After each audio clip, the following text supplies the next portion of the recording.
মনের কারণ। তা হলো তিনি দেখলেন রাসূলুল্লাহ সাল্লাল্লাহু আলাইহি ওয়াসাল্লাম শৈশব অবস্থায় আঙ্গুলি সংকেতে চাঁদকে ইশারা করেছেন। রাসূলুল্লাহ সাল্লাল্লাহু আলাইহি ওয়াসাল্লামকে যেই দিকেই তার আঙ্গুলি ফেরাচ্ছিলেন, চাঁদও ঠিক সেই দিকেই আসা যাওয়া করছিল। রাসূল এবং নবী হওয়ার এই একটি উজ্জ্বল প্রমাণ।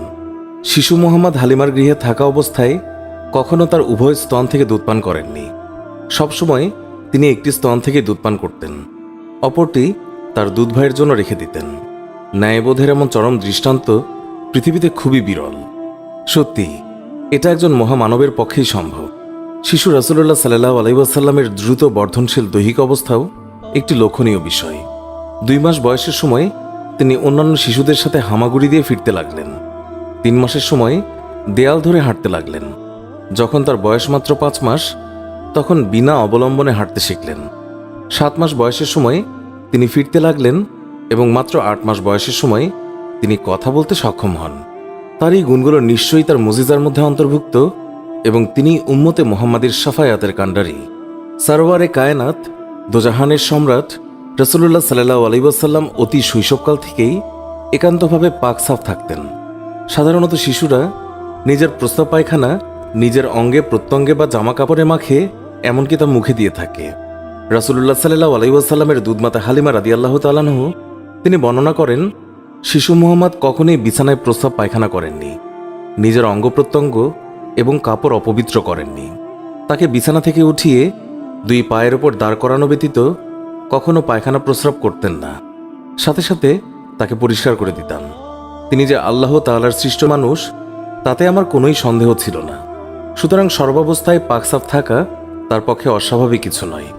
মহানবী সাল্লাল্লাহু আলাইহি ওয়াসাল্লামের দেহ নূরের তৈরি বলে তার শরীরের কোনো ছায়া ছিল না।